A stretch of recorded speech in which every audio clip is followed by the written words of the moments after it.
মায়া খুব খারাপ জিনিস। যেখানেই থাকি সেখানে একটা মায়া হয়ে যায়, হোক সেটা বাসা কিংবা অন্য কোনো কিছু। থাকবো না বলে এ বাসাটায় ২টা বছর শেষ করে দিয়েছিলাম। সৌদি আরবে যখন আসছি তখন একটা বাসায় ছিলাম। সে বাসার থেকে ছেড়ে আমার যেতে একটু মন চায়নি। তারপরে এ বাসায় চলে আসছি। ভালো লাগে না বলে ২টা বছর কাটিয়ে দিয়েছি। এই বাসাটা ছেড়ে আসতে বুকের ভিতরটা যেন ফেটে যাচ্ছে। তারপরও কিচ্ছু করার নাই। এটা নিজের দেশ না, নিজের বাড়ি না। ছেড়ে আসতেই হবে। এখন যাচ্ছি অচেনা জায়গা, অচেনা মানুষ। জানি না সেখানে গিয়ে মনকে মানিয়ে রাখতে পারবো কিনা বা মন বসবে কিনা।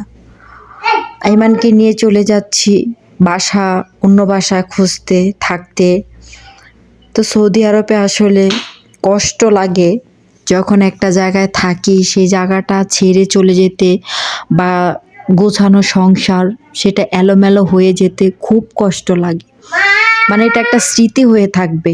এই সৌদি আরবে এই বাসায় থেকেছিলাম বা আগের বাসায় থেকেছিলাম, কখনো এই জায়গায় আসা হবে না বা আসলেও দেখা হবে। মানে এগুলো ভাবলে যেন ভিতরটা কেমন ফেটে যাচ্ছে।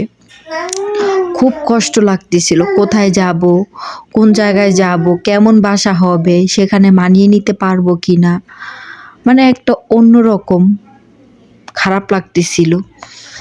তো রাস্তাটা একটু ভিডিও করছি আর বুকের ভিতরটা যেন কেঁপে উঠতেছিল। না পারতেছিলাম চিৎকার দিতে, না পারতেছিলাম বাসাটাকে ছেড়ে আসতে। মানে এতটা মায়া জন্মায় গেছে, এতটা মায়া লাগছে সেটা বলার বাহিরে।